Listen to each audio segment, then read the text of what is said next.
الذی خلق الموت والحیات لیبلوکم ایکم احسن عملا، اللہ وہ ہے جس نے موت و زندگی کو اس لیے پیدا کیا تھا کہ وہ آزمائے کہ عمل کے اعتبار سے تم میں کون بہتر ہے، کون اچھا ہے. صرف آزمائش کے لیے، صرف امتحان کے لیے. موت و زندگی ایک امتحان ہے. کامیاب ہونے کے لیے ہمیں اس دنیا کے اندر بھیجا گیا، اپنی زندگی کو کامیاب بنائی جائے. لیکن موت جس سے ہم بچتے ہیں، اور مثالیں دی ہیں، ادھر ادھر بھاگتے ہیں، پوری کوشش کرتے ہیں، آخری سانس تک ہم ہاسپٹل کے چکر لگاتے ہیں. لیکن حقیقت یہ ہے کہ مومن کی نظروں میں موت کوئی حیثیت نہیں رکھتی. زندگی اگر اس کو ملتی ہے تو وہ اچھے اعمال میں گزارتا ہے، موت کو وہ اپنے قریب دیکھتا ہے تو اس کو ڈر محسوس نہیں ہوتا. میں نے مثال دی تھی اور بتایا تھا حضرت زینب کا واقعہ، حضرت عائشہ کا وہ سوال، ہم اتنی بیویاں آپ کے پاس ہیں، سب سے پہلے آپ سے کون ملاقات کرے گا؟ تو اللہ کے نبی نے کہا اطولکن یدن، تم میں سے جس کے ہاتھ سب سے زیادہ لمبے ہوں گے. حضرت عائشہ ایک لکڑی لائیں اور سب کے ہاتھ ناپنے لگیں. حضرت سودا کے ہاتھ سب سے زیادہ لمبے نظر آئے، مبارکباد دینے لگیں، اے سودا تو کتنی خوش نصیب ہے. دیکھو نبی اکرم نے کہا جس کے ہاتھ زیادہ لمبے ہوں گے وہ سب سے پہلے ملاقات ہوگی اس کی، یعنی وہ ہم سے سب سے پہلے ملے گا. سودا بھی خوش تھی. لیکن جب انتقال ہوا، نبی اکرم کے رخصت ہونے کے بعد نبی کی بیویوں میں سب سے پہلے جو نبی کے پاس گئیں، اللہ کو پیاری ہوئی، وہ حضرت زینب تھی. زینب بعد میں پتا چلا کہ ہاتھ لمبے سے مراد لمبائی و چوڑائی میں نہیں، بلکہ صدقہ و خیرات کرنے میں، اللہ کی راہ میں مال خرچ کرنے میں زینب سب سے آگے تھی.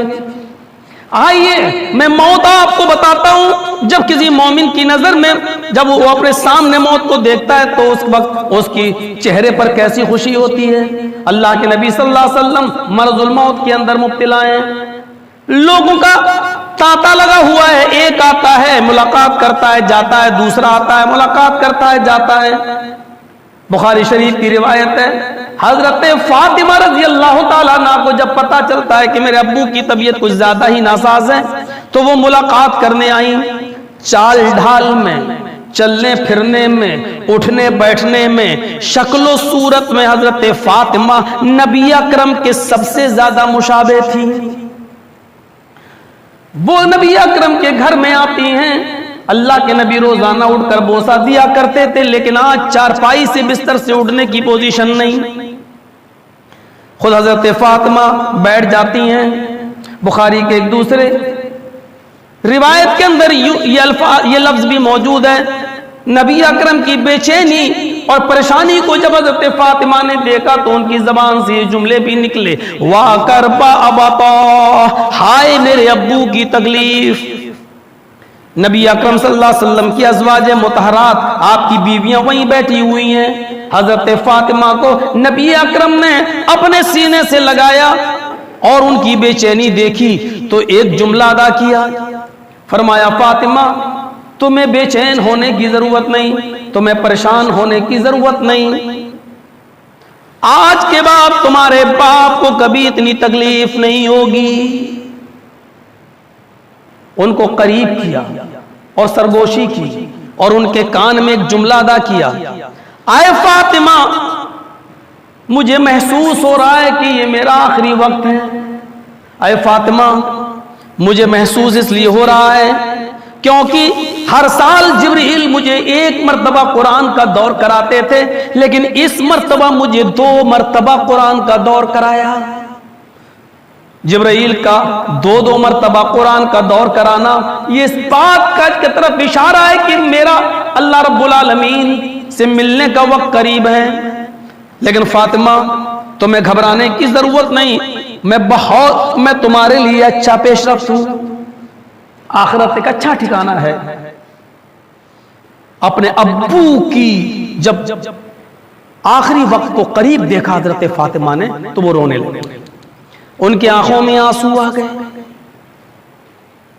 اپنی بیٹی کی آنکھوں میں آنسو دیکھ کر نبی اکرم نے ان کو دوبارہ پکڑا اور ان کے کان میں ایک دوسری سرگوشی کی، فاطمہ کیا تم اس بات سے خوش نہیں ہو کہ اللہ تبارک و تعالیٰ نے تمہیں تمام مسلمان عورتوں کا سردار بنا دیا جنت کے اندر؟ بخاری میں ایک لفظ یہ ہے اور دوسرا لفظ یہ ہے، اے فاطمہ کیا تم اس بات سے خوش نہیں ہو کہ اللہ تعالیٰ نے تمہیں میری اس امت کی تمام عورتوں کا سردار بنا دیا جنت میں؟ حضرت فاطمہ نے جب یہ سنا تو ان کے چہرے پر مسکراہٹ آ گئی۔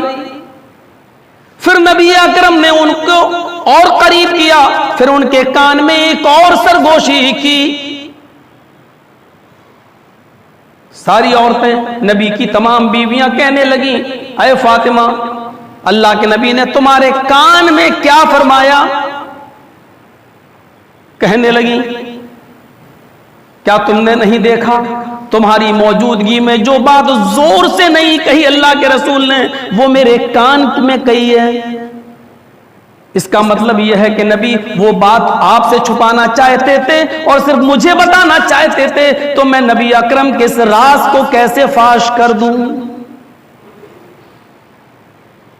آج جو فرقے اٹھے نا شیعہ وغیرہ، یہ تمام اسی سرگوشی کی وجہ سے، ان کا ماننا یہ ہے کہ فاطمہ سے جو کان میں کہا تھا، جس کو حضرت فاطمہ نے چھپا، وہ یہی وصیت تھی کہ علی کا خیال رکھنا اور علی کو خلیفہ بنانے میں میرے بعد یہ لمبی بحث ہو جائے گی، وقت نہیں ہے جو میں مختصر ہوتا ہے خود بات، ہم اس طرف نہیں جانا چاہتے۔ میں کیسے اس راز کو فاش کر دوں جو چھپا کے کہا گیا؟ لیکن جب نبی اکرم اس دنیا سے چلے گئے، رخصت ہو گئے، تو حضرت عائشہ نے پھر قسم دی، اے فاطمہ میں تمہیں اس حق کا واسطہ دیتی ہوں جو میرا آپ پر ہے، تم پر ہے۔ اے فاطمہ تمہیں بتانا ہوگا کہ نبی اکرم صلی اللہ علیہ وسلم نے وہ کیا وصیت کی تھی، کان میں کیا کہا تھا؟ حضرت فاطمہ کہتی ہیں ہاں امی عائشہ اب میں بتاؤں گی، اس لیے کہ اب نبی اکرم اس دنیا میں نہیں ہیں، ان کے رخصت ہو جانے کے بعد میں بتاؤں گی۔ اور مسکرا کر کہتی ہیں کہ اللہ کے نبی صلی اللہ علیہ وسلم نے، میرے ابو نے میرے کان میں جو جملے کہے وہ جملے یہ تھے کہ اے فاطمہ تمہیں دکھ کرنے کی، پریشان ہونے کی ضرورت نہیں، میرے اہل بیت میں، میرے خاندان میں، میرے کنبے میں، میرے قبیلے میں، میرے برادری میں، میری رشتہ داریوں میں سب سے پہلے تم مجھ سے ملو گی۔ جب اللہ کے نبی نے میرے کانوں میں یہ جملے کہے، اے امی عائشہ آپ نے دیکھا ہوگا کہ ان جملوں کے بعد میرے چہرے پر مسکراہٹ آ گئی، مسکرائی تھی اس وقت۔ غور کیجئے، کسی کو موت کی اطلاع دی جا رہی ہے کہ تم سب سے پہلے مجھ سے ملو گی، اور اس کے چہرے پر مسکراہٹ آ رہی ہے، غم نہیں ہو رہا ہے۔ موت مومن کی نظر میں کیا حیثیت رکھتی ہے؟ موت و زندگی تو ایک نظام میں چلتا رہے گا، لوگ آئے ہیں، آتے رہیں گے، جاتے رہیں گے، لیکن موت کی خبر جب کسی کو دی جا رہی ہے کہ تم مجھ سے سب سے پہلے ملو، تو اس پر اس کو بجائے غم کرنے کے مسکرا رہا ہو، یہ اس بات کی دلیل ہے کہ مومن موت کے نام سے گھبراتا نہیں ہے، بلکہ موت کو اپنے قریب دیکھ کر اس کے چہرے پر مسکراہٹ آتی ہے۔ ہم میں سے کوئی، ہم کو بھی شامل کرو، ملا مولوی صاحب، حاجی نمازی صاحب، سب کو شامل کرو۔ ذرا تصور کرو کہ کون آدمی ایسا ہے آج جو اپنی موت کو اپنے قریب ایک ایک دن، دو دو دن قریب دیکھتا ہو اور اس کو خوشی ہو رہی ہو کہ میں اپنے رب سے ملاقات کے وقت قریب ہو رہا ہوں۔ ذرا تصور کریے، یہیں سے اندازہ لگائیے کہ ہمارا ایمان کیا ہے۔ حضرت فاطمہ سن رہی ہیں اور مسکرا رہی ہیں۔ نبی اکرم جب اس دنیا سے رخصت ہو جاتے ہیں تو ایک تاریخی مرثیہ جو حضرت فاطمہ نے پڑھا تھا وہ حدیث کی کتابوں میں موجود ہے۔ غم کیا ہے، غم کرنا کوئی بری چیز نہیں ہے، لیکن غم کے اندر جاہلیت کے نعرے لگانا وہ غلط چیز ہے۔ حضرت فاطمہ نے غم کا اظہار ان الفاظوں میں کیا تھا، ان لفظوں میں کیا تھا، یا ابتی، اے ابو جان، وا کربا یا ابتا، ہائے میرے ابو، منا جا بربن دعا، آپ کو آپ کے رب نے بلایا اور آپ چلے گئے۔ من نجاب ربن دعا، آپ کو اس نے بلایا اور آپ نے اس کی دعوت کو قبول کر لیا.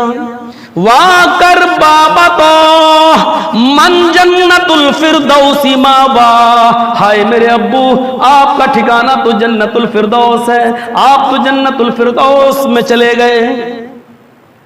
اس کے بعد جو جملہ کہا وہ دیکھیے، واکر بابا تو الی جبریل ننا، اے ابو اب جبریل کس کے اوپر قرآن لے کر نازل ہوں گے، اب جبریل قرآن کی آیتیں لے کر کس کے پاس آئیں گے، اب علم کا خزانہ کس کے اوپر نچھاور ہوگا، جس کے پاس جبریل آتے تھے وہ تو اس دنیا میں نہ رہا. واکر بابا تو الی جبریل ننا، نہیں اے ابو میں جبریل کو بلاتی ہوں اور جبریل سے کہتی ہوں اب صاحب وحی نہیں رہا، اب اس دنیا کے اندر جس پر وحی اترتی تھی وہ نہیں رہا، اے جبریل اب تم وحی لے کر نہ آنا. ان جملوں نے بتا دیا کہ فاطمہ پر کیا گزری تھی. غم ہوتے ہیں، غم کا اندازہ آپ اس بات سے لگا سکتے ہیں کہ جب مدینے اللہ کے رسول جب ہجرت کر کے گئے تو حضرت انس جنہوں نے 10 سال نبی اکرم کی خدمت کی تھی، حضرت انس کا بیان ہے کہ جس وقت نبی اکرم مدینے میں تشریف لے گئے اس دن مدینے میں ایسا جشن اور ایسی خوشی کا ماحول تھا کہ ایسا جشن اور ایسا خوشی کا ماحول پوری مدینے کے اندر پوری زندگی میں کبھی نہیں دیکھا گیا. چھوٹے چھوٹے بچے 7-8 سال کے 6 سال کے نبی اکرم کی آمد پر یہ اشعار پڑھ رہے ہو، ذرا غور کرو. طلع البدر علینا من ثنیات الوداع وجب الشکر علینا ما دعا للہ داعی. آج تو فاران کی چوٹیوں سے سورج چمکا ہے، آج مدینے کی پہاڑیوں کے درمیان 14ویں رات کا چاند چمکا ہے. طلع البدر علینا من ثنیات الوداع، محمد رسول اللہ کے مدینے آنے کے بعد وجب الشکر علینا ما دعا للہ داعی، ہم اللہ کا جتنا بھی شکر ادا کریں وہ کم ہے. ذرا غور کرو، یہ اشعار 5-5 6-6 سال کے بچے محمد رسول اللہ کی آمد پر پڑھ رہے ہیں. لیکن وہی انس کہتے ہیں کہ جس دن محمد رسول اللہ مدینے کے اندر حضرت عائشہ کی گود میں جب آپ کی روح قبض سے عنصری سے پرواز ہوتی ہے اور آپ اس دنیا سے رخصت ہوتے ہیں تو اس دن جس دن نبی کا انتقال ہوتا ہے پورے مدینے کے اندر میں نے اس سے زیادہ تاریک اور اس سے زیادہ اندھیرا میں نے نہیں دیکھا، اس سے زیادہ تاریک دن میں نے نہیں دیکھا. یعنی آئے تو خوشی حد سے زیادہ اور جب رخصت ہوئے تو پورے مدینے میں غم کا ماحول. لیکن کسی ایک نے بھی جاہلیت کے نعرے نہیں لگائے. یہ وہی فاطمہ ہے جو اپنی موت کی خبر اپنی موت کو قریب دیکھتی ہیں تو مسکراتی ہیں، لیکن یہی فاطمہ بیان کر رہی ہیں کہ اللہ کے رسول کے انتقال کے بعد میرے اوپر غموں کے ایسے پہاڑ توڑے ٹوٹے، ایسے پہاڑ ٹوٹے کہ اگر وہ غموں کے پہاڑ کسی پہاڑ کے اوپر وہ غموں کا ازدحام کسی پہاڑ پر ڈال دیا جائے جو غم مجھے پہنچے ہیں، اگر پہاڑ پہ ڈالا جائے تو پہاڑ بھی ریزہ ریزہ ہو جائے، اور اگر کسی دن کے اوپر وہ غم ڈال دیے جائیں تو وہ دن بھی رات کی تاریکی میں بدل جائے. اندازہ لگائیے اس سے غم کا اندازہ ہوتا ہے. لیکن اپنی موت کو قریب دیکھتی ہیں اور نبی اکرم بشارت دے رہے ہیں تو اس بات کی تو ان کے چہرے پہ مسکراہٹ آ رہی ہے. یہ مومن کی علامت ہے، یہ مومن کی علامت ہے. آؤ میں تمہیں ایک ایسی عورت کا واقعہ سناؤں. اسلامی تاریخ میں عورتوں نے بھی بہت بڑے بڑے رول ادا کیے ہیں. ایک نام آتا ہے حضرت خنسا کا. خنسا کے 2 زمانے گزرے ہیں. ایک زمانہ گزرا ہے وہ نبوت وہ اسلام لانے سے پہلے، اور ایک زمانہ گزرا اسلام لانے کے بعد. غور سے سنو، سن 8 ہجری کے اندر خنسا مشرفہ اسلام ہوتی ہیں، ایک قافلے کے ساتھ مدینہ تشریف لاتی ہیں اور پھر مدینہ میں محمد رسول اللہ کا نام سنتی ہیں اور پھر وہ اسلام لے آتی ہیں. میرے پیارے ساتھیوں ذرا غور سے سننا، حضرت خنسا اسلام لانے سے پہلے ان کی پوزیشن کیا تھی اور اسلام لانے کے بعد ان کا کردار کیا تھا. اسلام 8 ہجری میں لائی. 8 ہجری سے پہلے ان کا رول یہ تھا کہ وہ بہت بڑی شاعرہ تھیں، عرب کی مشہور شاعرہ تھیں، لیکن آپ تعجب کریں گے وہ کسی کی شادی پر صحرا بھی بہت اچھا لکھتی تھی، لیکن کسی کے انتقال پر وہ مرثیہ بھی بہت اچھا لکھتی تھی۔ مکے میں جو ایک بازار لگتا تھا جس کو سوق اوکاس کہا جاتا تھا، سال میں ایک بار بازار لگتا تھا اور بڑے بڑے عرب کے پورے عرب سے لوگ وہاں پر اپنا مال تجارت کے لیے لایا کرتے تھے، اس میں خنسا بھی آیا کرتی تھی، اور خنسا جب اس بازار میں ٹھہرتی تھی تو ان کے دروازے پر، ان کے خیمے پر لکھا ہوتا تھا ارسل عرب، عرب کی سب سے مشہور شاعرہ۔ یہ قبائلی عداوت اور جاہلی دور میں ایک دوسرے کی دشمنی ایسی تھی کہ خنسا کے دو بھائی تھے، ایک بھائی کا نام تھا معاویہ اور دوسرے بھائی کا نام تھا صخر۔ قومی عداوت نے اور قبائلی دشمنی نے معاویہ کو قتل کروا دیا، لوگوں نے حضرت خنسا کے بھائی معاویہ کو قتل کر دیا۔ معاویہ کے قتل پر اپنے ایک بھائی کا غم یہ خنسا بھول نہیں پائی، نکلتی تھی، اڑتی تھی، چلتی تھی، پھرتی تھی، اپنے بھائی معاویہ کو یاد کرتی تھی اور اشعار پڑھتی تھی۔ قومی عصبیت جوش میں آئی ہے، چھوٹے بھائی صخر نے اپنے بھائی معاویہ کا بدلہ لینے کے لیے دشمنی قبائلوں سے لڑنا شروع کر دیا، لیکن وہ لوگ ایک تھے، انہوں نے خنسا کے دوسرے بھائی صخر کو بھی قتل کر دیا۔ صخر کے قتل ہو جانے کے بعد خنسا ٹوٹ گئی، دیوانی سی ہو گئی۔ یہ وہ دور ہے جو ابھی اسلام نہیں لائی ہے، یہ اسلام لانے سے پہلے کا دور ہے۔ خنسا نے اپنے بھائی صخر کے انتقال پر، اس کے قتل ہونے پر دمانے جاہلیت میں جو شعر پڑا تھا، ذرا اس شعر پر توجہ دیجئے۔ وہ کہتی ہے سورج نکلتا ہے اور سورج ڈوبتا ہے، تو یہ خنسا ہر سورج کے نکلتے وقت اور سورج کے ڈوبتے وقت یہ شعر پڑا کرتی تھی، یذکرنی طلوع الشمس صخرا، یذکرنی طلوع الشمس صخرا اذکرہ لکل غروب شمس۔ اے سورج تو کیوں نکلتا ہے؟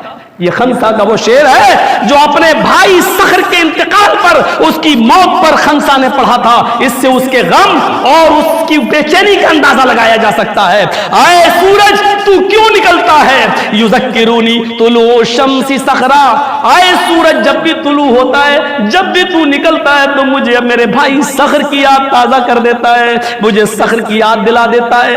جب یہی سورج پشچم میں ڈوبتا ہے، غروب ہوتا ہے اور رات اپنے اندھیرے میں لپیٹ لیتی ہے خنسا کو، تو یہی خنسا کہتی ہے اے رات تو کیوں آتی ہے؟ اذکرہ لکل غروب شمس، ہر دن سورج کا ڈوبنا اور رات کا اندھیرا مجھے صخر کی یاد دلاتا ہے، یعنی دن ہو یا رات میں صخر کو نہیں بھول پاتی ہوں، مجھے صخر یاد رہتا ہے۔ اے دن تو نہ نکلا کر، اے رات تو نہ آیا کر، تاکہ مجھے میرے بھائی صخر کی یاد نہ آئے۔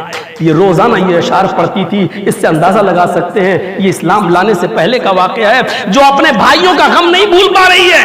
لیکن 8 ہجری کے بعد جب اسلام لاتی ہے اور سن 16 ہجری میں حضرت عمر فاروق کے دور خلافت میں ایک جنگ ہوتی ہے جس کا نام ہے قادسیہ۔ قادسیہ کی جنگ میں تمام مسلمان شرکت کر رہے ہیں۔ خنسا کے 4 جوان بیٹے ہیں۔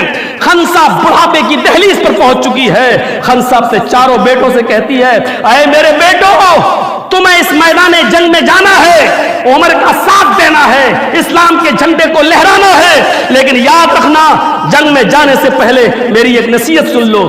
جس طرح تمہاری ماں ایک ہے، اسی طریقے سے تم چاروں کا باپ ایک ہے۔ اے میرے بیٹوں، میں اللہ کی قسم کھا کے کہتی ہوں کہ تمہاری ماں نے تمہارے باپ کی امانت میں کبھی خیانت نہیں کی ہے۔ تم سب جس طرح ایک ماں کے بیٹے ہو، اسی طرح ایک باپ کے بھی بیٹے ہو۔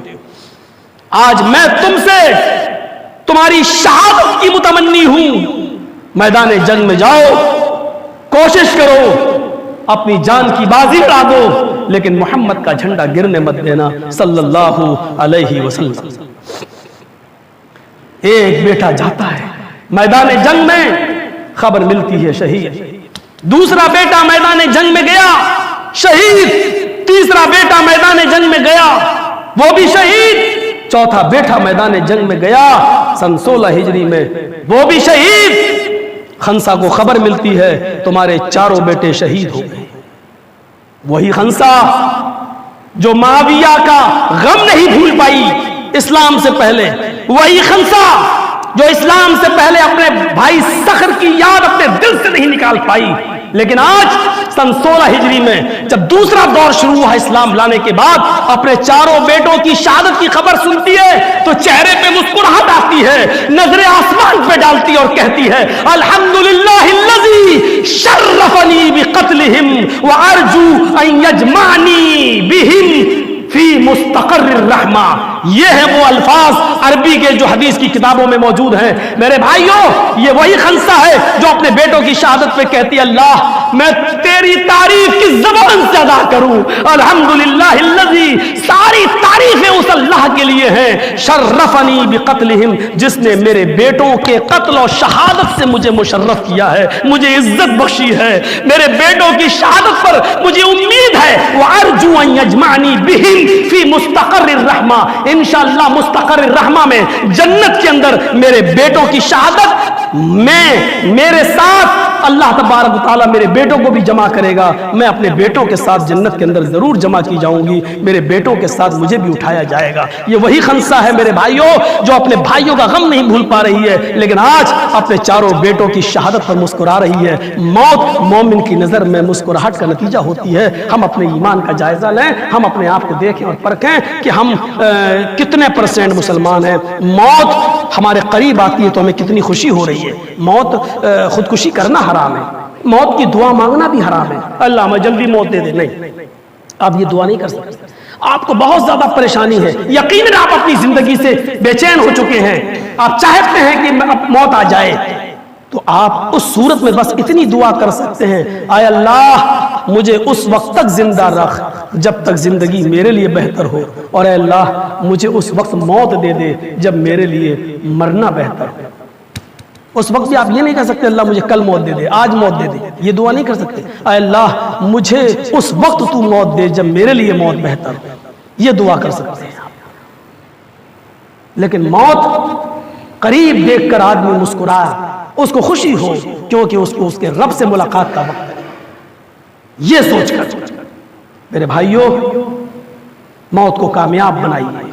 ہم سب دنیا میں آئے ہیں اور کڑوی حقیقت اس کو چاہے آپ دشمنی میں قبول کر لیں یا دوستی میں، آپ کو قبول کرنا ہی پڑے گا کہ مولانا جرجیز کی یہ بات غلط نہیں ہے، آئے ہیں تو جانا ہے، آئے ہیں تو جانا ہے۔